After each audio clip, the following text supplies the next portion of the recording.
I already had mentioned yoga before, but again, meditation, I hadn't mentioned yet. In some cases, meditation and yoga may have been used together. This was looking at oxidative stress markers, and they were looking at cortisol, total antioxidant capacity, telomere activity, beta endorphin levels, BDNF, and SIRT2 and 1, and they increase. So it's pretty amazing just how much you can do with meditation and yoga. And maybe not everyone likes to meditate or do yoga, but the fact is that we have so many different tools in our toolkit that we can really devise it for each patient and make it personalized. What about mindfulness? I couldn't talk about dealing with trauma or stress without talking about mindfulness. And this study was looking at quality of life improvements, and they were associated with decreases in cortisol levels. So in other words, when you practice mindfulness, you can affect your HPA axis. This is another study looking on mindfulness training, cortisol level in cancer patients. And they found this was 71 cancer patients that were randomized to an intervention group or a waitlist, which was their control group. This was an 8-week mindfulness-based course. And they found that with those patients that had a low cortisol awakening response, there was an increase from baseline to the follow-up of 3 months. So in other words, it can work whether you're in a hypercortisol state or hypo, because in those patients that had a high cortisol awakening response, there was a decrease from baseline and also the 3-month follow-up. So mindfulness will work whether you're stage 1, stage 2, or stage 3 HP axis dysfunction. I talked a little bit earlier about finding awe in nature. This was a study actually looking at that and showing how, to really being in nature and just spending time in nature can really make a difference in your HP axis. Dr. David Perlmutter has also done quite a bit of this in his latest book, looking at nature and just being exposed to more, being in nature more.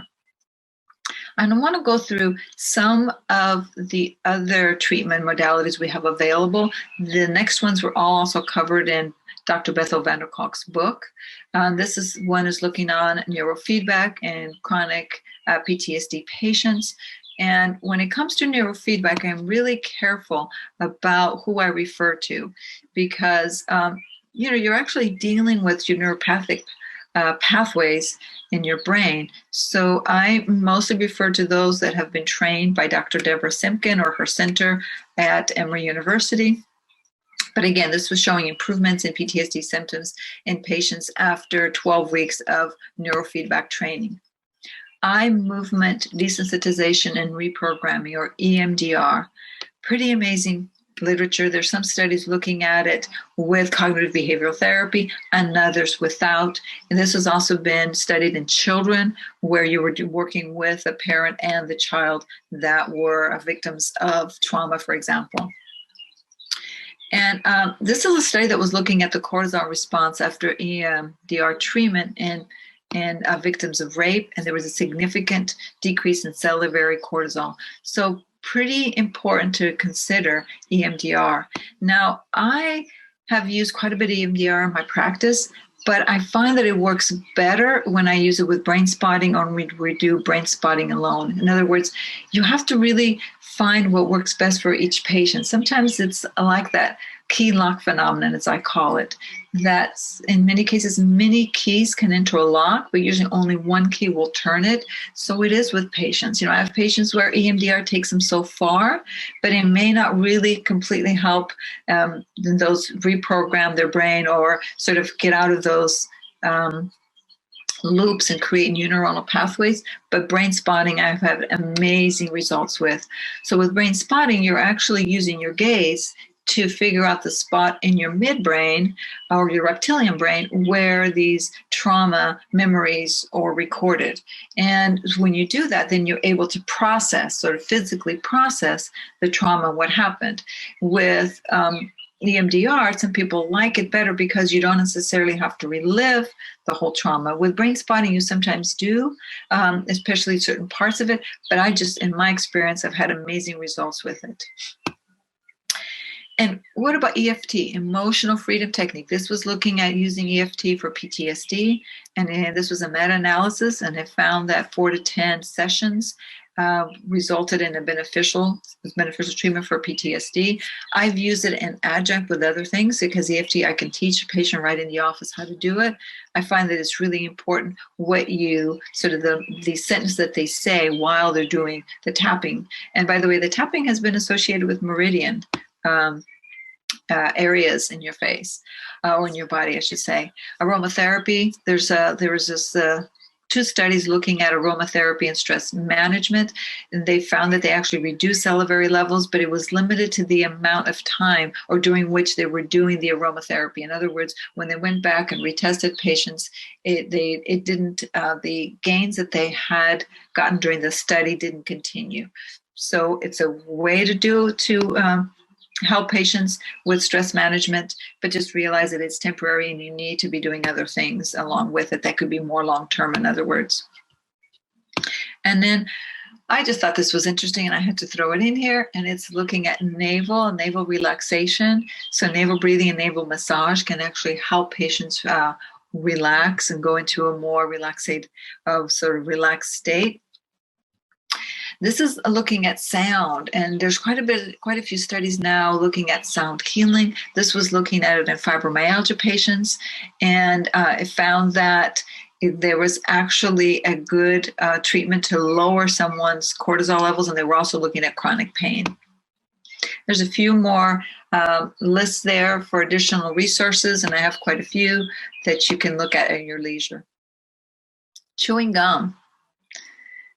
Showing levels of stress, chewing gum was actually associated with lower salivary levels, better alertness, reduced anxiety, and stress.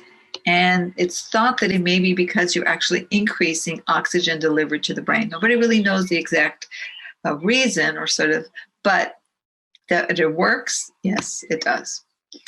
I want to just a couple minutes mention the work of Rick Hansen, and he talks about the 4 steps about taking in the good. This is really all about sort of focusing on the positive, especially for our patients who tend to be a little bit more pessimistic. And he calls it heal, and it's have a positive experience, enrich it, absorb it, link positive and negative material. So anything and any negative experience, try to link it to something positive. And it's really all talking about, in reality, about practicing gratitude and mindfulness.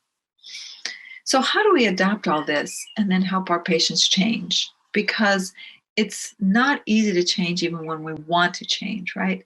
But I find that James Prochaska's work and really deciding or figuring out or establishing which stage our patients are at has been phenomenal for helping me, because before that, I didn't know how to address someone's readiness to change. So I may have been talking to a pre-contemplator like they were a contemplator, which didn't work.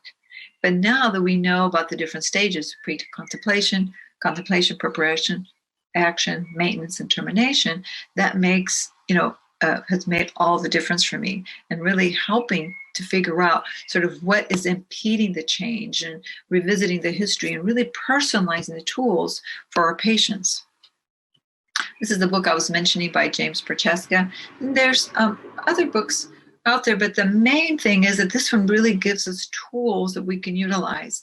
And also realizing, how do we change and how long does it take for us to change? That to me is extremely important, because we have some studies of human behavioral changes indicating that it takes 45 days to actually make something stick. This means that you have to practice, and we want to tell our patients, if at first you don't succeed, you try and try and try again. And we know that there were some studies earlier saying that really it takes a minimum of 21 days to form a new habit, and Zig Ziglar has publicized that, as well as Tony Robbins, for instance. But it really takes total of 45 days to make it stick. So it may take 21 days sort of for you to actually form a new habit, but it may take a little longer to make it stick. And I just have some additional reading material for you here. The Inner Work of Racial Justice by Rhonda McGee. I love her book and her work. She's worked with John Kabat-Zinn quite a bit. Also, Embracing Change is another book about how you can sort of build resilience and make change for you when food is comfort, and Women Rowing North, or others that have discussed the different stages of change. Let's switch our left brain, right brain. Let's get a little bit more right brain just for a few seconds. This is a picture of one of my favorite swimming holes. It's also on the north side of my island, and it has these amazing rock formations that it's just hard to believe that they were just made by nature. They're just amazing, and the energy there, so healing and so relaxing. So let's move on now to looking at what are we going to do when we try to use nutraceuticals. That would be sort of our next step, right? When we're trying to address HP axis dysfunction, our nutritional supplementation. And we know that we're going to need some foundational support with the B vitamins, vitamin C, vitamin D, magnesium, zinc, or omega-3 fatty acids. But first, I want to just focus a few minutes on the importance of where our supplements come from. And so it's important that we educate our patients about the supplements have to be CGMP, which is Certified Good Manufacturing Practices. It can be NNFA, it can also be NSF, or it can be all three. But if it's a CGMP, which is good, Certified Good Manufacturing Practices, that means that the raw material was tested for purity and for content, and that they were manufactured in an FDA licensed facility where they have public records, and they're following the exact same protocols as they would if they were manufacturing a pharmaceutical. So if we're going to recommend supplements, they need to be at least CGMP certified. And I have a few other references for you there. So we know that when we start with nutrition supplementation, we want a good quality multiple, but we especially need to look at the B complex. And we want a higher dose of pantothenic acid, like 1,000 to 1,500 milligrams. AB6, and ideally it would be the activated Bs, like your P5P, and your folate being your 5-methylfolate. Vitamin C, you want 1 to 2 grams. There's some studies and even going a little bit higher than 2 grams a day. Magnesium, 400 to 600. These are just sort of some general guidelines, but not the oxide form. Omega-3 should be at least 1 gram of EPA DHA, but it can be up to 3 grams, also depending on whether patient has insulin resistance or cardiovascular disease. And then zinc can be 20 to 50 milligrams per day. Just remember that we need to keep it in line with, or sort of in ratio with our copper. So B vitamins and adrenal function, we know that B1, B2, but in particular B2 also has been important, and we haven't always sort of associated that. This is looking more at the importance of thiamine and how it's essential for some of our neurotransmitters as well as some of the other B vitamins. And I have some further references for you. Now, when we're talking about supplementation, we're really talking about the P, sort of what are the building blocks of pregnenolone and cortisol and DHEA, and what else can affect their synthesis. And that's basically what we're going to be going through. So B5, we know, is extremely important. It's pantothenic acid. It is also pantothene, and it can enter sort of the chain or the steroidogenic pathway where you would see your pregnenolone, because it gets converted into CoA. So in patients who don't want to undergo hormone supplementation, you can actually increase their pantothenic acid up to 1,500 milligrams per day. Vitamin C, also very important, and we know that when we're stressed, the vitamin C basically sort of just pours out of the adrenal cortex. And more we're seeing research looking at not just like vitamin C in this case, for example, adrenal function, but how in many cases you need vitamin C, you need vitamin B or the B complex, and we're seeing studies actually looking at both. This is exactly what I was talking about. So we're looking at high dose B complex with vitamin C, leading to significant improvements when you're looking at sort of a stress perceived scale.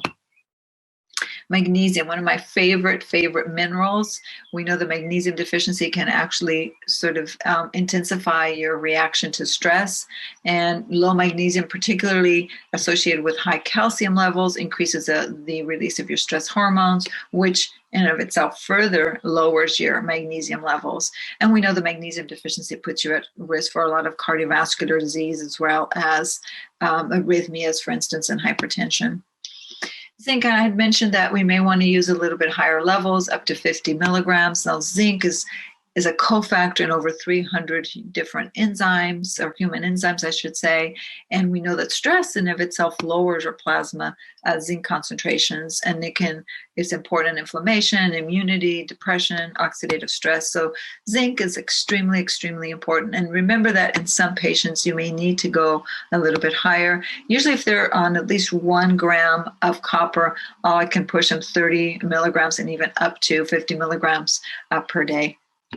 But just also remember that when you have zinc deficiency, your glutamate levels can rise, and you can actually decrease the amount of your GABA neurotransmitter.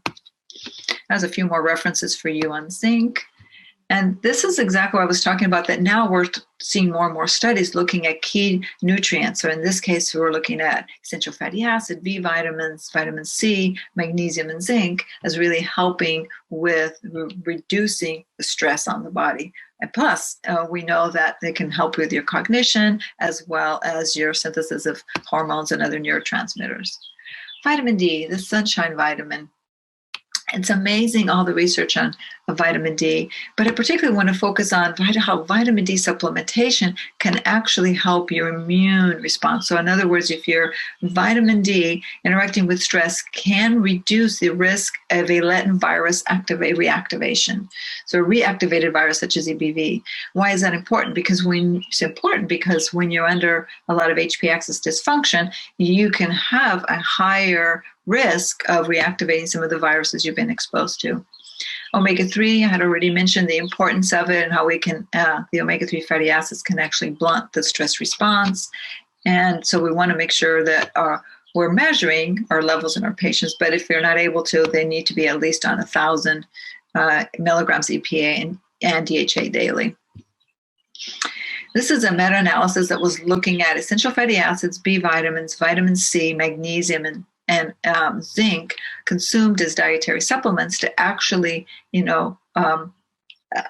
addition to your diet, to look at female stresses and anxiety levels. And we know that magnesium and B vitamins combined reduce premenstrual anxiety. And we also know that vitamin C was effective in reducing blood pressure, and essential fatty acids reduced stress as well as salivary cortisol levels in premenstrual women and also pregnancy.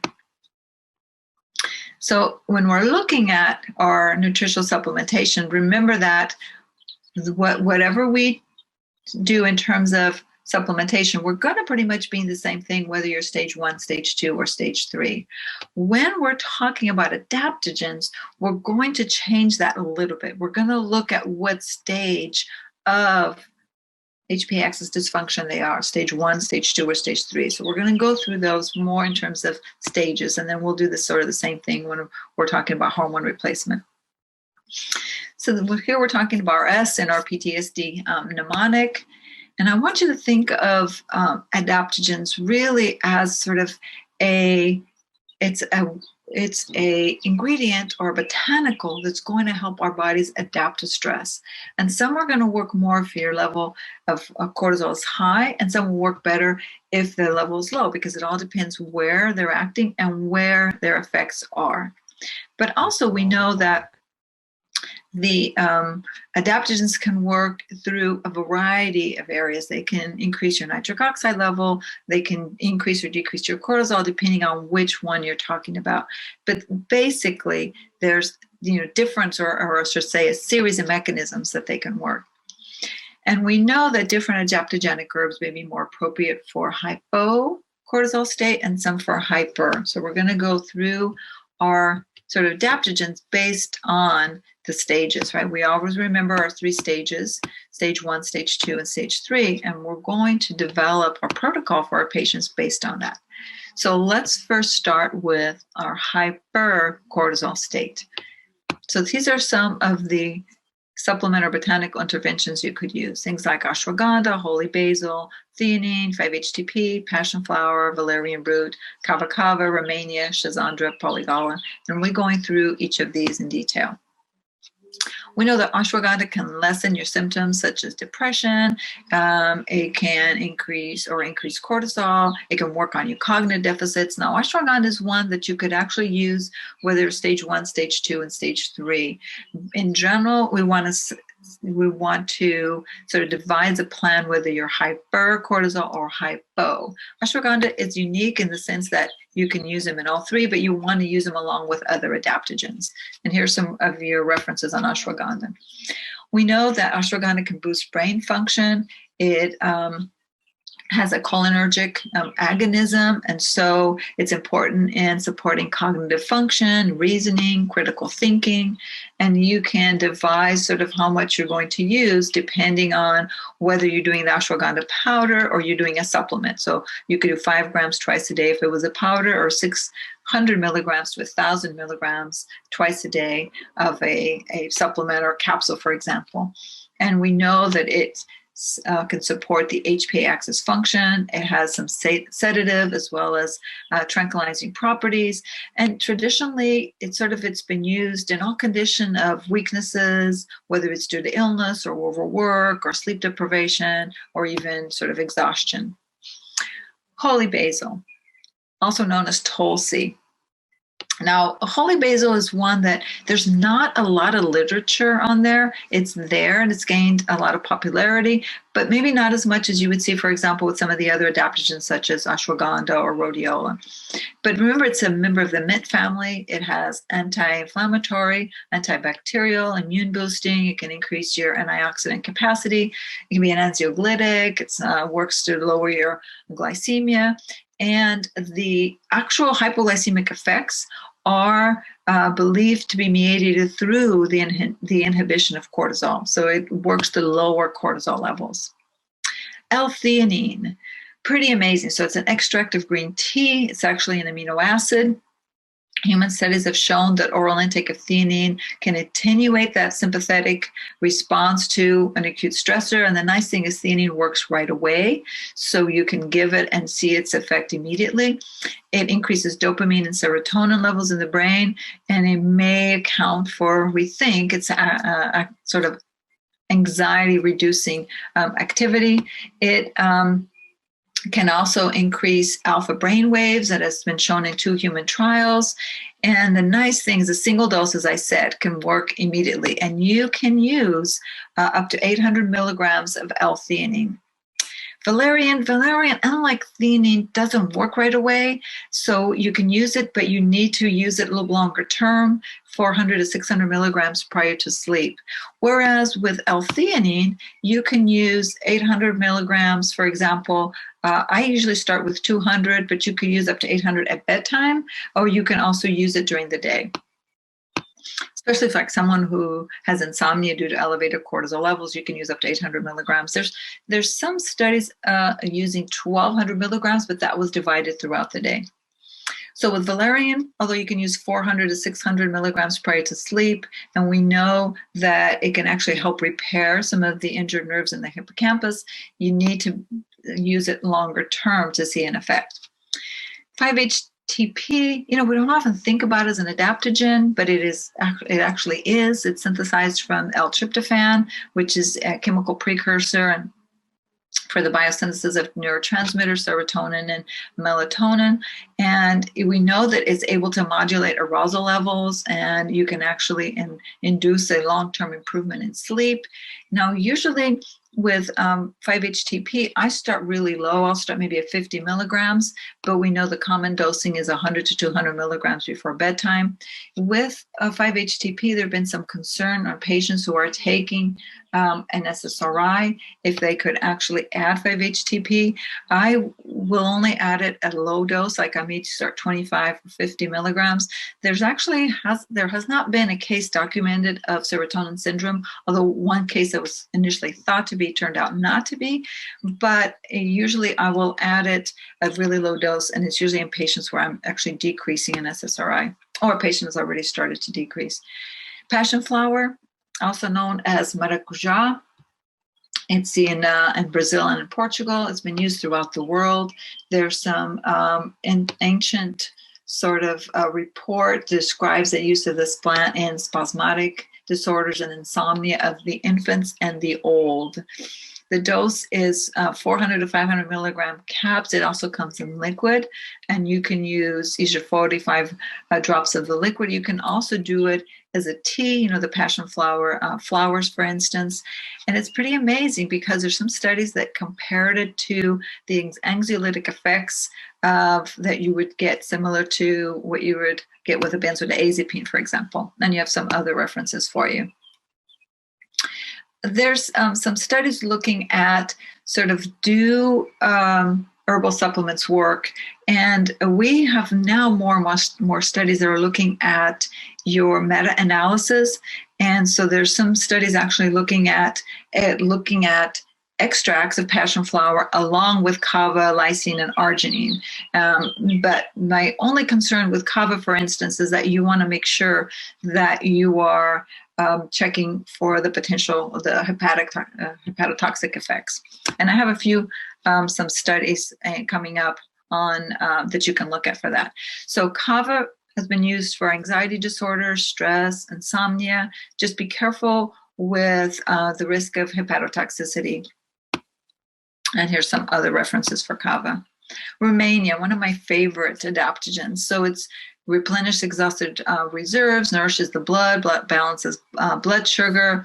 And Romania can be used in stage 1, and sometimes it's also used in stage 3. I had mentioned that with respect to ashwagandha. Romania is another one that you can also do that with. Now, and it's because it has multiple effects in different areas of the body. Now, I sometimes like using a multitude, or I should say a combination of traditional Chinese formulas, because I find that then I get sort of better in effect, particularly when it's stage 1. And these are what I like to see in a stage 1. Romania, Schizandra, jujube fruit, polygala, dong quai, Chinese salvia root. And that's really because then you're sort of looking at all the different areas or the different effects of being in this sort of hypercortisolemic response. It's hard to find a supplement that has it all. So in general, I end up having to use more than one. I would really like to see one that sort of had all the different adaptogens that we could use for stage 1, for example. And then this is a list of what each of those adaptogens does and what it's working on. Let's move on to stage 2. So you're still having hypercortisol, but now you're losing resiliency. So your DHEA is decreasing or low. This is what you could use. I have, again, ashwagandha, as I had mentioned. Rhodiola, one of my top favorites for stage 2 when you're starting to lose resiliency. Cordyceps, particularly if you're at late stage 2, Siberian ginseng or Eleutherococcus, St. John's wort, phosphatidylserine, and dark chocolate, believe it or not. Now, rhodiola is pretty amazing. We know that it can significantly improve depression, insomnia, and emotional stability, and particularly when someone is starting to really get fatigued because they've been under stressful conditions for way too long. And it's amazing that rhodiola has also shown to prevent sort of the excessive calcium channel activity induced by potassium chloride and glutamate. So you're actually working on sort of those cell membrane effects. Now, rhodiola is usually want to use one that's been standardized to 3% rosavins and 1% salidroside, which I can never say right. But, and that's usually what most supplements come with, but it's just nice to be able to make sure. And then you can use 200 to 600 milligrams, either once a day or twice a day. I prefer to dose it twice a day. And some patients, they can have a little bit of a little bit more stimulating effect when they first started. So on those patients, I may start at 50 milligrams and then go up to 200 milligrams twice a day. That's usually what I need for most patients. But if they've never used it before, you might want to start a little bit lower dose. And most supplements come in 100 to 200 milligrams per capsule. And that you want to make sure you're doing at least 30 minutes before food. I usually will do one capsule before breakfast and before dinner, depending on when their peaks are. But in stage 2, usually I like dividing it throughout the day. And here's a couple more references for rhodiola. Siberian ginseng or Eleutherococcus. It has been shown to inhibit stress-induced cortisol increases, and the dose is usually 300 to 400 milligrams daily. Now on here, I want to make sure you understand there's a difference between a Siberian ginseng and a Panax ginseng, where Panax you'd be using more in stage 3. Stage 2 is more the Siberian type.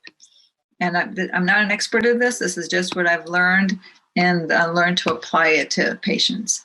Now with St. John's wort, we want to make sure that when we're talking about St. John's wort, it's amazing because the literature for major depression and patients who have a hypercortisol state, it's been, there's good studies on it that it can be even as effective or better than some of the SSRIs. Now, it is, most of the studies is actually out of Germany, where it's considered a prescription drug. And it's been shown to also reduce ACTH and corticosterone after patients have been on it for 2 weeks. There's always a concern sort of adding St. John's wort if someone is already an SSRI, and I usually will decrease the SSRI. I've worked with a few psychiatrists who are actually really good at this and felt comfortable adding the St. John's wort to someone who was an SSRI. I personally don't feel comfortable, so if someone is decreasing SSRI, I might add it, but again, we want to make sure that we're looking at the the potential for serotonin syndrome. So treatment doses are 300 to 450, either 300 three times a day or 450 twice a day, so a maximum of 900. I usually also start really low. I may start at 50 milligrams. You can do a tincture or you can do a capsule. Phosphatidylserine. Now we know that phosphatidylserine blunts a salivary cortisol. But I have to tell you something about phosphatidylserine. We can use it 300, 800 milligrams. We know it can attenuate cortisol. It's not my first sort of go-to, and I prefer it in stage 2 where there's been this prolonged cortisol effect. The thing is, we know the phosphatidylserine is located within cell membranes. And if you don't know how healthy someone's cell membrane are, or you don't know their omega-3 index, you could actually potentially cause some kinks in the cell membrane. So I'm always really careful. If I put someone on phosphatidylserine, I have them on magnesium, and I know their omega-3 status, or I have them on omega-3. And that's more for someone who has a neurological problem, but I'm just super careful, and I'd rather sort of do no harm. So I usually will look at an omega-3 index on all those patients, and I'm trying to get it to be above 6, and we know that above 8 sort of is where you have the lowest risk in terms of cardiovascular disease. So what do you think is another way, since I had mentioned something at the beginning? This is one of my favorite foods, which is cacao or chocolate. We know that 40 grams of dark chocolate for 14 days actually reduce the urinary excretion of stress hormones, including cortisol and catecholamine. So it was 40 grams of dark chocolate. They've had actually done some studies on milk chocolate as well, but there's more studies on dark chocolate. And we think that it's also the fact that dark chocolate has such flavonoids that it can blunt the acute prothrombic response to psychosocial stress, in addition to lowering cortisol levels. Melatonin, you know, we don't often think of melatonin, but it actually can help lower cortisol. And think of sort of melatonin and cortisol as being mirrored, you know, hormones, in that they are closely linked to circadian rhythms. And we know that melatonin can also help with disturbed sleep and disturbed circadian rhythm. We know that serotonin, of course, also leads to melatonin. So in many cases, you want to make sure that you're assessing, you know, what else patients are taking. And we also know that in patients who've been on long-term benzodiazepines, they tend to be depleted on melatonin. And in many cases, giving those patients melatonin actually decrease their need for the benzodiazepine treatment. And I've seen this personally with many of my patients. So let's, again, try to rebalance our right brain, left brain. This is a picture of one of those flat areas where with lots of beautiful tight pools. And here what I was trying to show you is this is actually about 10 feet deep, but you can see the rocks underneath because the water is so clear. So let's just take a few seconds to review some of the interventions for hypercortisolism. So stage 1, ashwagandha, L-theanine, 5-HTP, passion flower, valerian root, kava kava, Romania, schizandra, polygala. Stage 2, remember my ashwagandha, rhodiola, which is one of my favorites, cordyceps, Siberian ginseng, St. John's wort, phosphatidylserine, dark chocolate. And now let's move to exhaustion, or your stage 3. And again, ashwagandha, licorice, Romania, cordyceps, and Asian ginseng, or Panax ginseng. And we'll talk a little bit more. If you see that I had cordyceps both in stage 2 and stage 3, it's really for sort of your late stage 2 as well as your stage 3. And in this case, we're talking more about the D and our mnemonics, sort of how can we alter the way the cortisol is metabolized. And remember that in patients that are in stage 3, they can also have, or exhaustion phase, they can also have hypertension. And it's important that we realize that in some of those patients, at least initially, they may require a little bit more of salt intake. Now, when we're talking about stage 3, we're really focusing on this area of the steroidogenic pathway, right, with aldosterone and cortisone. And licorice, or glycyrrhizic glabra, is one that's been used a lot in this stage. Of course, we need to have monitor patients' blood pressure, but let's just focus for a little while as to what exactly are we doing when we use licorice or glycyrrhizic glabra. We are actually inhibiting the 11-beta hydroxysteroid dehydrogenase, which blocks the conversion of cortisol to cortisone. So we're having more cortisol around. But remember, we can also have these aldosterone-like effects with hypernatremia, hypokalemia, and hypertension. And sometimes you can have someone on glycyrrhiza, for example, for some time, and that doesn't happen. But for a while, it may be a delayed effect. So just be aware, make sure that you're checking their blood pressure, because it can happen later on and not initially when you start someone on licorice or glycyrrhizin. And this is just looking at the fact that it can cause overt hypertension, and that seems to be sort of linked to a polymorphism. So just so you know, unless you've done genetics on someone, you may not know who could respond that way. Panax, or also known as Asian ginseng, there are several humans trials shown that to have anti-anxiety effects, and very few adverse effects have been reported. And we know that it can protect our neurons from toxicity and hypoxia, and it can improve our cognitive performance.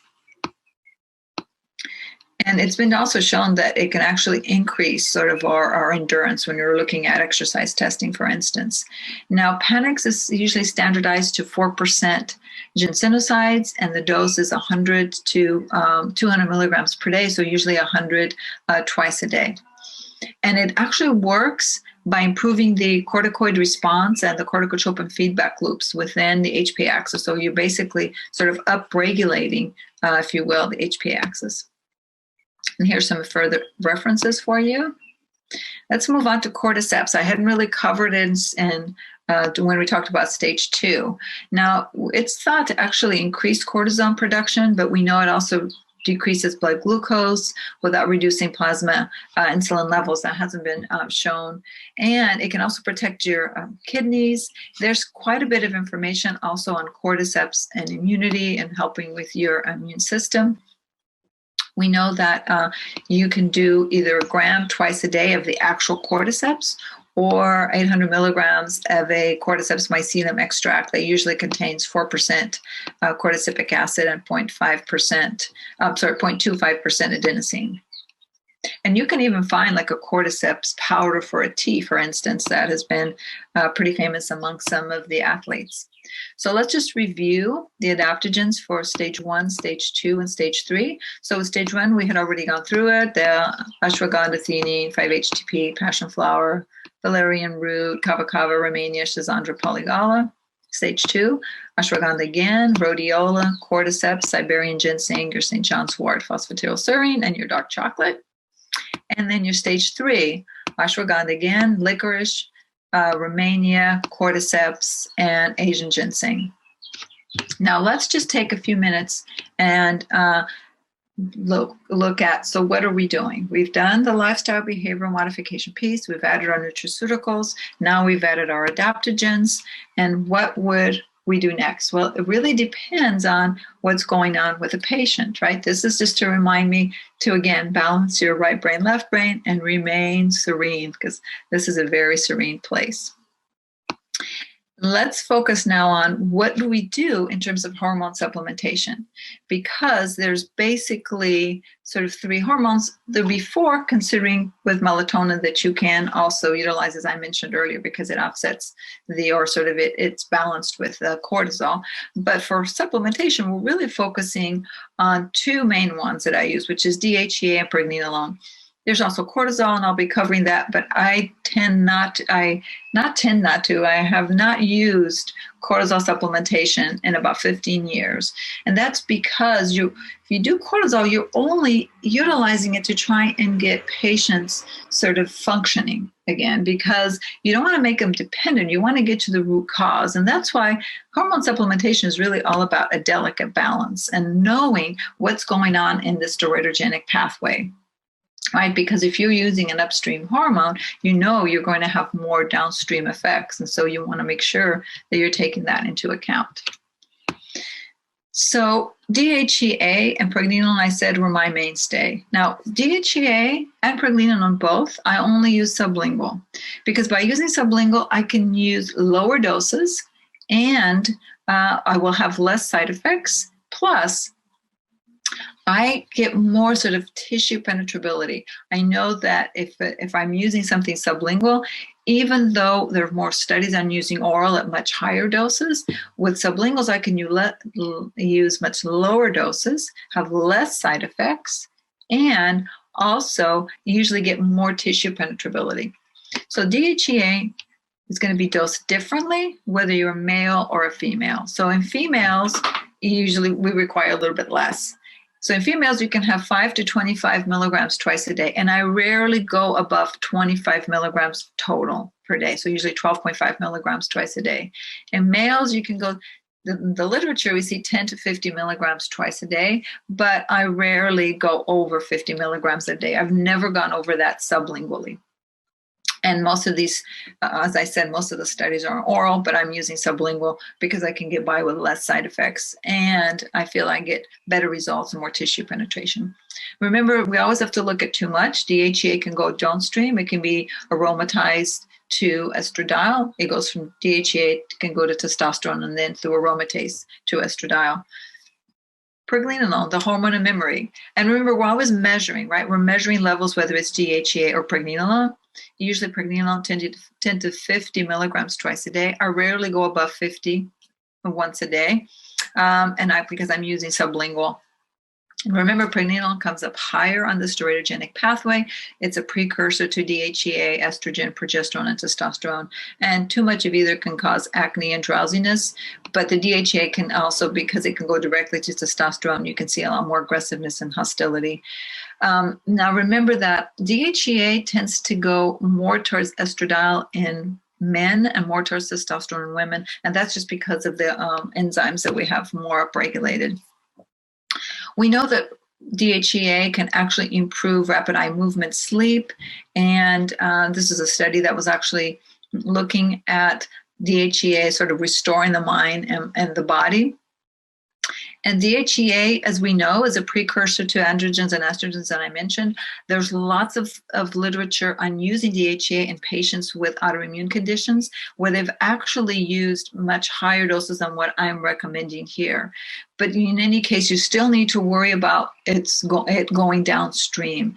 It's been used in rheumatoid arthritis and patients with systemic lupus erythematosus. Now, we know that sort of after menopause, as you heard Dr. Joel talk about, it is really the DHEAs, particularly in women, that's going to lead to sort of downstream hormones. But remember that in Also, it's been shown that DHEA decreases from the age of 70 on, and that it is associated with sort of the aging or aging a little bit quicker, particularly in women post-menopause. So think about just how important DHEA is. And in general, on my 6-point salivary cortisol test, you get your free DHEA, but then you can also order your DHEA-S, which I covered on the pre-on-site lecture, which is, to me, is more stored, or it's sort of the total amount available of DHEAS. That's how I think of it. This is looking at exercise and DHEAS and how it improved physical function. These patients were getting 50 milligrams per day DHEA. This was oral, this was not sublingual, even though I'm saying I use sublingual, for 6 months, and all received also vitamin D and calcium.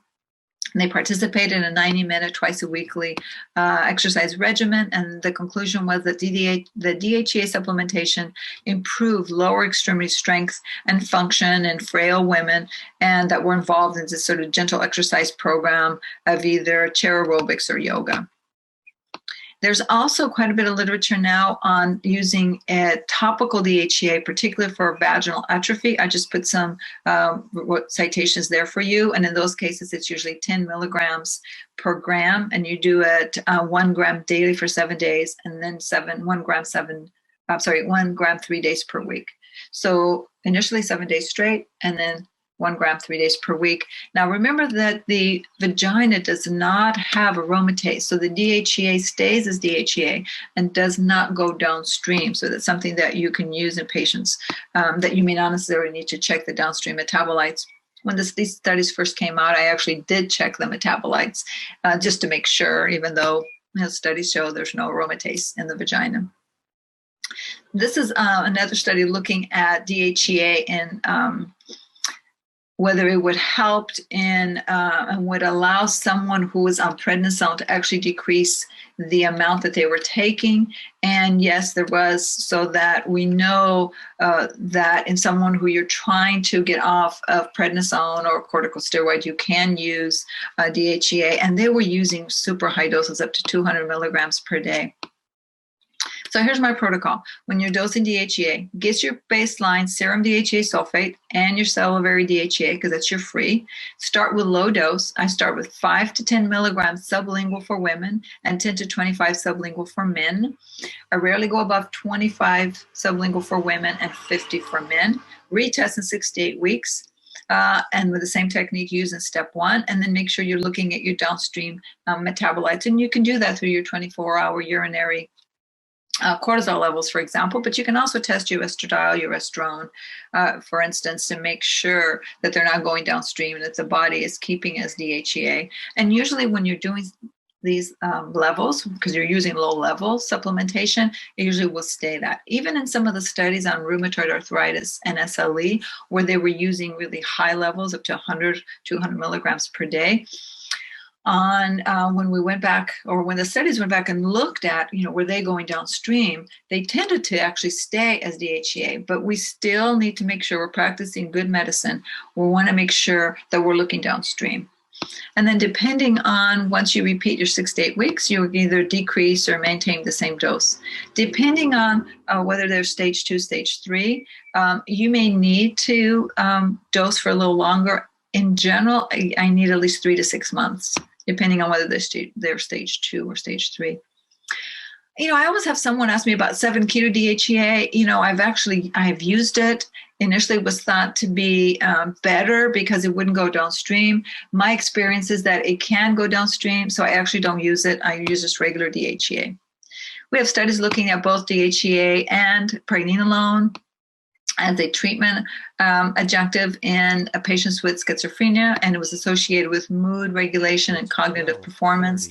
And they were using 30 milligrams of they were using up to 400 milligrams of DHEA and 200 milligrams of pregnenolone. So these are pretty high doses, which I don't necessarily I do not recommend, but they were looking at improvements in attention and working performance. And they were also monitoring their extrapyramidal effects.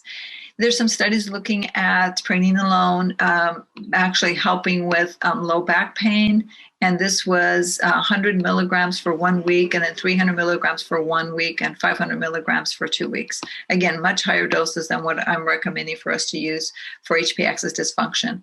So in dosing it, I recommend you get your serum pregnenolone level, and you start with low dose, 10 to 25 milligrams sublingual. Again, same thing as with DHEA, repeat in 6 to 8 weeks, and make sure you're checking your downstream metabolites.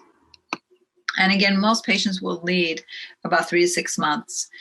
Cortisone, I mentioned to you that I don't do cortisol supplementation, but I needed to cover it just so you know what's out there. My main thing is you want to make sure you are asking why has the brain shut off cortisol production. We know it's not adrenal fatigue. It's really the brain saying cortisol is toxic to me. Well, I'm going to downregulate you adrenals in a sense. And so we need to really figure out what happened, and we want to sort of restore that connection.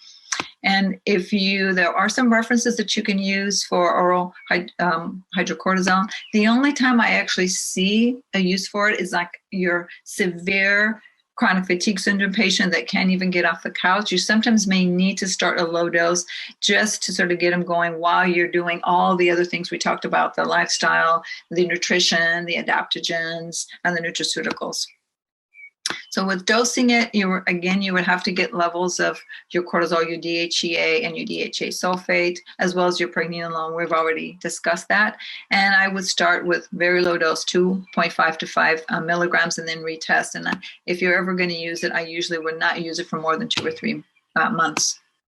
So going back to that email that I received from one of you, that really affected me because, more often than not, we as providers also suffer from HP axis dysfunction, and I am no exception to that. As a matter of fact, after starting my own practice and finding functional medicine and being so excited about utilizing all the tools, I sort of overworked myself to death. And not death because I'm still here talking to you, but I was very, very burned out on the traditional practice, and I left that and started my own, but really didn't take any time to sort of regroup and rethink. I was so excited about finding these new tools because before that I had decided I was going to leave medicine until I found the Institute for Functional Medicine and did the fellowship in metabolic medicine and started applying, the matrix and all these tools, and was just having wonderful results. I was sort of in a little bit of an endorphin high. And then I just crashed. And I wanted just to show you a picture. This is a picture of my crash with my niece and nephew. And I was basically, I got exposed to mold. And when I went from stage 1 to stage 3 and was sort of out of it for a couple years. And I had to basically learn everything I've been talking to you about and apply it. It's like I had to really walk the talk. I had learned about HP axis dysfunction, but there's nothing like going through it personally. And just to show you, this is my nephew a couple years ago. We're on top of the Empire State Building. And that's him there when he was little. And I can't believe, when I look back at the pictures of how sick I was and how sort of in denial I was. And it's just amazing to be able to spend time with my nephew and nieces who are like my kids, and to be able to say, hey, yeah, that was me back then. And, I've actually learned to take care of myself. And this is me now. This is my niece. And we're in Florida because every time I travel, or used to before COVID anyway, I would take one of my nieces or nephew with me. And so they've sort of seen me grow as much as I've seen them grow. And my sort of final message to you is, please find that special place, be it real or imaginary, that will help you maintain resiliency so you don't get into this HP axis dysfunction. Because it is through sort of finding out what do we need, what sustains us, sort of what gives us an aha, what makes us feel good about who we are every day that really keeps us in resiliency mode, right? It keeps us with all our adrenal reserves intact. And so mine was really finding my way back to where I was born and raised, and sort of living in both of these worlds, because it is what keeps me sane. And it doesn't have to be real. I mean, it's nice when you have a place to go to that you can produce and cook the food that you produce and grow your own, but it is not always available, but you can find your own place that helps you rest and replenish and rejuvenate. And I thank you so much for your attention, and my best to you.